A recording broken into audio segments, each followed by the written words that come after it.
អាកាសធាតុប្រែត្រជាក់យប់ក៏ស្ងាត់រងាឯកាសំលឹងមើលនាឡិកាក៏ចិត្តដល់នីតិចុងក្រៅទីមទូរស័ព្ទមើលរូបថតអនុសាសន៍ដឹកដាំនៅ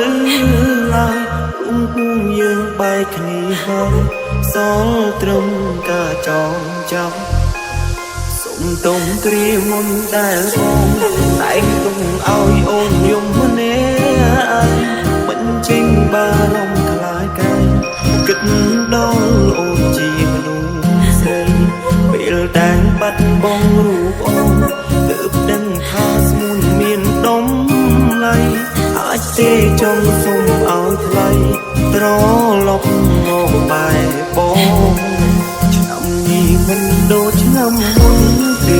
បងត្រូវនៅឆ្លងឆ្នាំម្នាក់ឯងគ្មានអូនកាន់ដៃប្រឡែងកំជ្រួតជាមួយគ្នា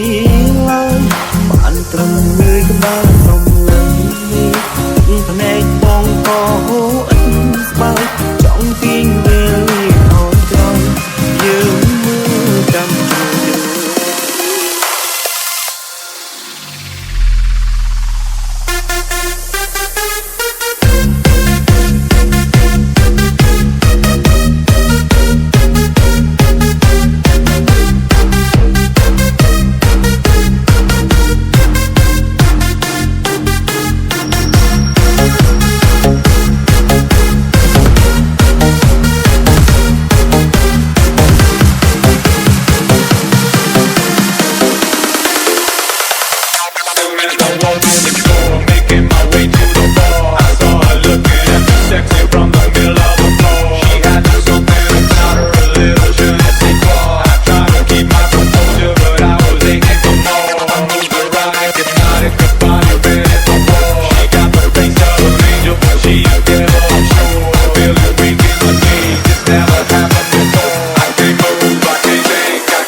ជ្រួតឆ្នាំមុន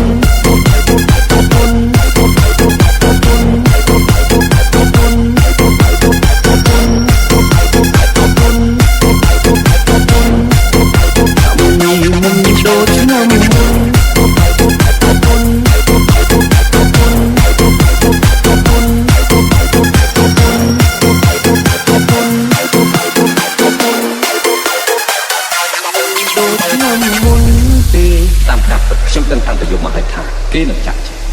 ឆ្នាំមុននេះមិនដូចឆ្នាំមុនទេបងត្រូវនៅឆ្លងឆ្នាំ